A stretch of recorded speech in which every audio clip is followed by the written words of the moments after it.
What's up and welcome back. I'm John Stark from MacMovieGuy.com, your favorite blind film critic. And today I found Treasure. This is a film that has audio description. It's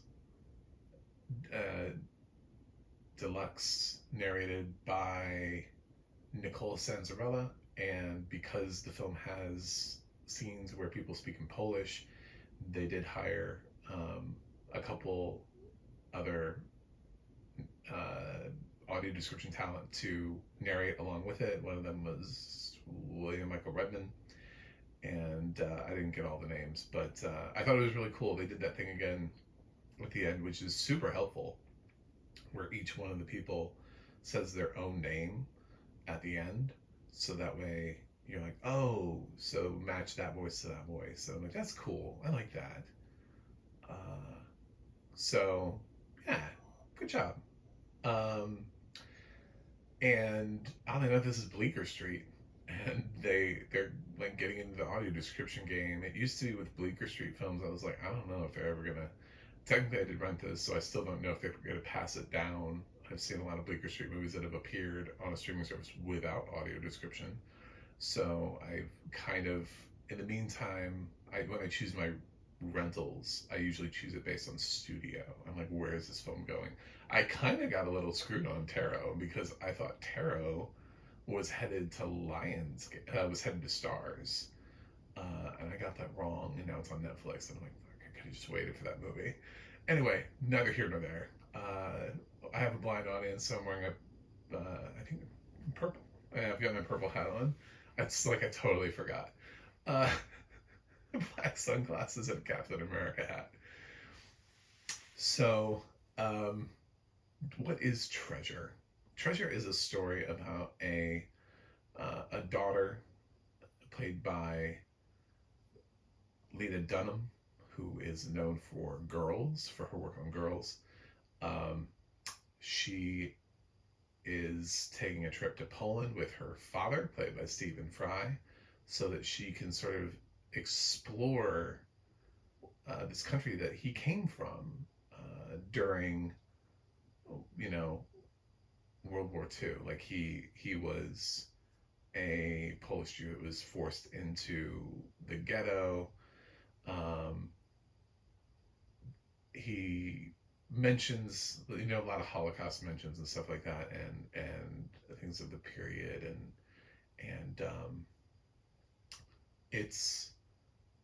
it's a nice trip down memory lane for him in some respects, and in other respects it's really challenging. So it's a fantastic performance from Stephen Fry, and I don't know why we're not talking about it. I feel like we just glazed over this film.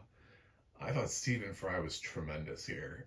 Just like I thought Bobby Cannavale was great in Ezra. I think we're just glazing over movies, and this is what I hate about award season. It's like, if you're not one of the predetermined ones that we're talking about, we can't talk about you. I'm sorry.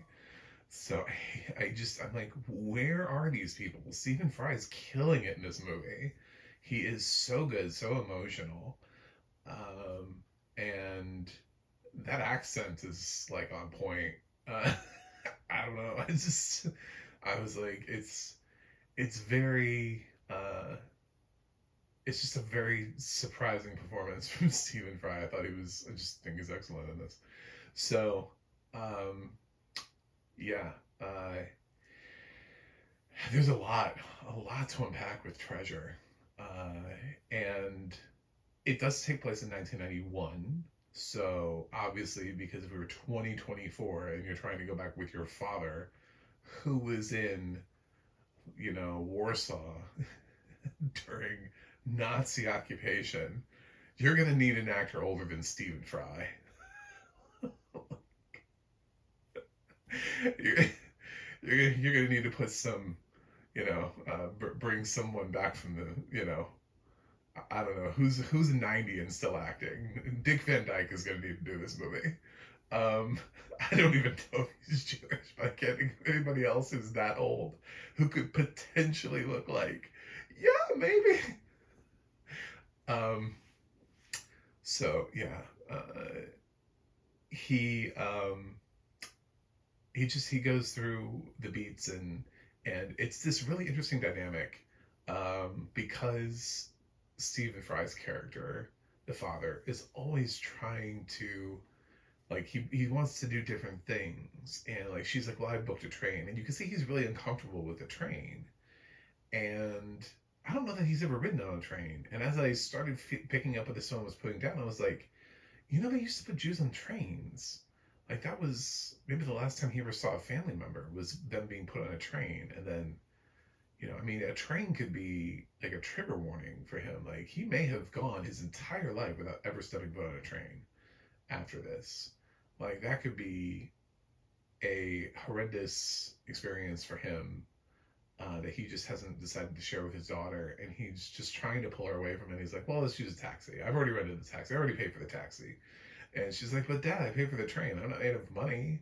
You know, we do find out that she's like a reporter, I think she's either a reporter for the Rolling Stones or she has interviewed the Rolling Stones. He says it in such a weird way where it's hard to tell because, he does say the Rolling Stones, and but I think he meant that she writes for the Rolling Stone magazine. So I think that's what this is. It is based on a book, which I'm sure it was written by somebody who actually existed, who actually did this with their father.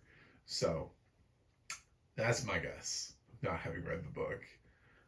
Not everybody can read every single book that is ever adapted into a movie. That would be insane. That's a real specific thing.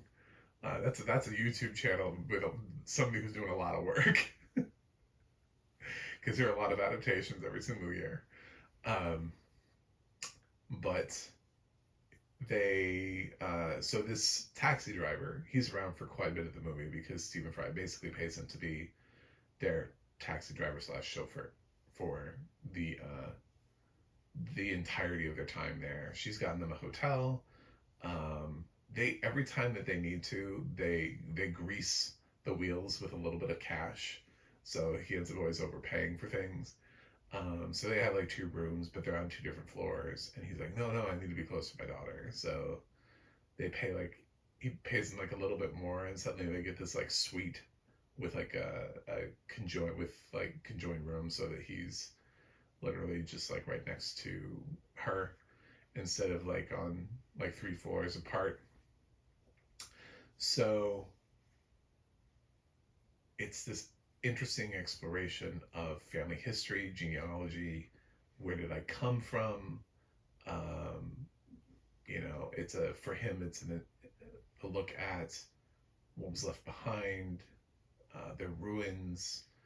Um, in 1991, like stuff still hasn't like been built back. There's a wall that is referenced that, um, you know, he thinks that she really wants to see because she traveled to a museum in America and was really excited about just seeing one brick from the wall. He's like, well, why'd you see one brick from the wall when you can see like the whole wall? So he's trying to take her around and show her all these different things and remember, you know, the factory that his family used to own, the house that his family used to own, which is now which it's not a house, it's more like an apartment. Well, they call it an apartment. It feels, I don't know, it feels like it's probably like a townhouse type of situation or like a duplex or something. It's got to be like a shared space because it has like a multi-floor thing. Feels very weird. I don't know. It was a hard read for me, but on exactly what this thing, because they walk in and out of the front door pretty easily, and they walk up and knock on the front door and so they're outside. I don't know how the mechanics of this apartment. So maybe that's an audio description thing, but I didn't quite grasp if they're in I think like a traditional apartment complex in this country, and I'm like, that didn't feel like that to me. Felt like it was something else. So, but uh, they go in and they grease the wheels to get in, and he gets to show her the house, and he starts seeing things and recognizing things, and which opens up more.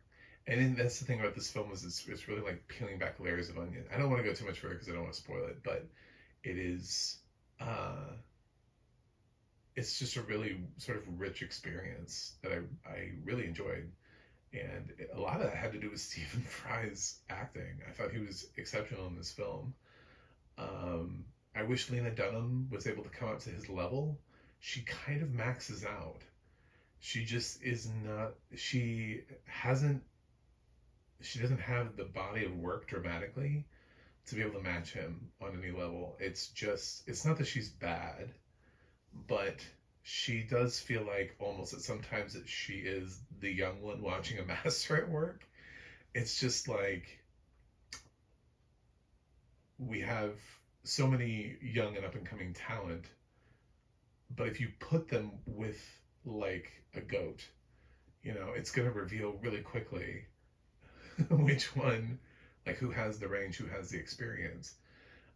For a lot of these actors, I'll just pick random people. So I really like Zoe Deutsch as an actress, and I've seen her do some interesting dramatic work. Put her with Meryl Streep, she's not gonna be able to keep up. It's one of those things where it's just like, yeah, she's had a couple of hints of being able to handle serious scenes in Girls, um, but what Stephen Fry is doing is just like so much more, and so much like internalization, wrestling with externalization, like not wanting to show his daughter a certain side of him, but clearly going through a lot while he's here. Stuff that she's just not even aware of. She's can't really pick up on. It's really just kind of I thought it was a pretty fascinating film. The only reason I'm not going to be like, oh, it's an A. It does kind of feel like it drags maybe just a little bit. Almost, I would say transitioning from the second into the third act. There's a little bit of dragging. There's like a little bit of trimming that could have happened there. The film isn't that long anyway. It's like an hour 45. I'm saying it could have been like an hour 40, like just like a few minutes. Um, and Lena Dunham it's just a contrast. She does kind of end up sort of holding the film back. The way her character just sort of is, it's like kind of like an emotional wet blanket in some scenes. It's so hard for her to match what Stephen Fry's doing. And I think in a different film with a different cast, if she was with somebody who wasn't like trying to win the Oscar, I don't know what Stephen Fry's doing over here, but I wish he was more recognized for it, because I feel like this is probably the best I've seen him do. Um, but he's really into this, and he like understands the full weight of what it is that he's doing and talking about. And Lena probably understands it. I think she understands what they're talking about and the film and the script. I don't know that she fully understands how to externalize that though, how to get her character wrapped around it. And that kind of does hold the film back a little bit. But this is definitely a film that surprised me, and a film I would highly recommend. Um, the audio description here was really pretty good. I always like when we use more than one narrator and we have to do dubbing. So that's a plus. It's a weird thing to ask for now, but now that I've heard it done the other way, I have to compliment and say, now it's a plus. It's, you know, it's like, thank you for remembering to fully cook the meat on my burger. I didn't think I would have to ask for that, but, or something. It's like, wow, I didn't get food poisoning. Congratulations. Feels like I'm asking for something like really basic, but because there are people who are not doing that and are trying to have one narrator do all of the narration plus all of the voices, regardless of gender or anything like that, it gets really messy, and I've seen some really hard to distinguish films as a result.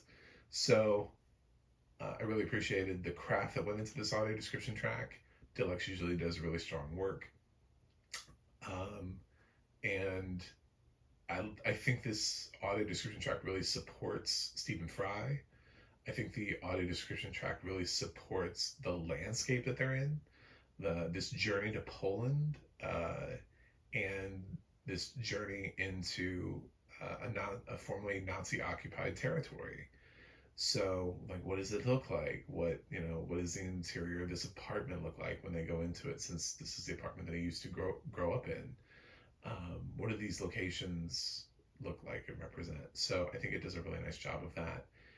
He wears a coat that is obviously very special to him because she keeps nagging him about it, and it's obviously ratty and threadbare.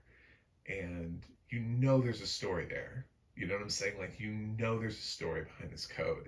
It's a film where family members of his were sent into concentration camps. So I mean, like you just know this coat has to be like his dad's coat or something like that. I mean, it just has to be because he would have been a little kid at the time, and it's probably a coat, probably the last thing his dad ever gave him. I mean, like I'm thinking that immediately from the beginning, not before they reveal the importance of anything, but it's just like uh, through the audio description and having seen films like this before, you just kind of pick up on things.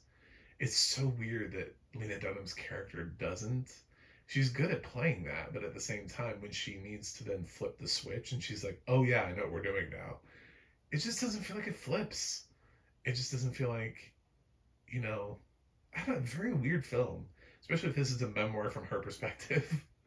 It feels like she didn't quite learn what she needed to learn. Um, I'd be very interested to think what the person who wrote the book thought of this, if it is in fact a true story / memoir, and that's the situation. Like, do you feel like you were well represented here? So, um, yeah, I want you to see Treasure, and very odd. It's Bleecker Street, but it's actually really good. So I'm gonna give Treasure an A-. It's definitely one of the films I've enjoyed more this year. It'll stick with me. At the end of the year, I'm gonna remember Stephen Fry. He's got a really good shot at making my top 10. But at the end of the year, he is in my top 10 right now. I can tell you that without without blinking. It's just that's a true statement. But I'm thinking about like all the other films that are going to come this year, performances I've heard about that I mean, like I know I've got Coleman Domingo coming in Sing Sing. We got Timothy Chalamet playing Bob Dylan. We've got Daniel Craig in Queer. We've got Paul Mescal in Gladiator 2. I'm saying, knowing what's ahead of me, I'm still saying Stephen Fry is high enough right now where he likely will still be on this list because I really did enjoy this performance, and um, he really he hit the feels for me. He really got and I just kind of think of him more of as a comedian than being a serious guy. I think of funny Stephen Fry, so I was impressed. I know he's done some dramatic work, but I haven't seen him do this. So if you've seen something else like that Stephen Fry, and you're like, well, he's also been really great in this, please recommend it because I want to dive really into like the dramatic works of Stephen Fry because, uh, yeah, some good stuff. Anyway, thanks for watching, thanks for subscribing, and I will see you guys on the other side.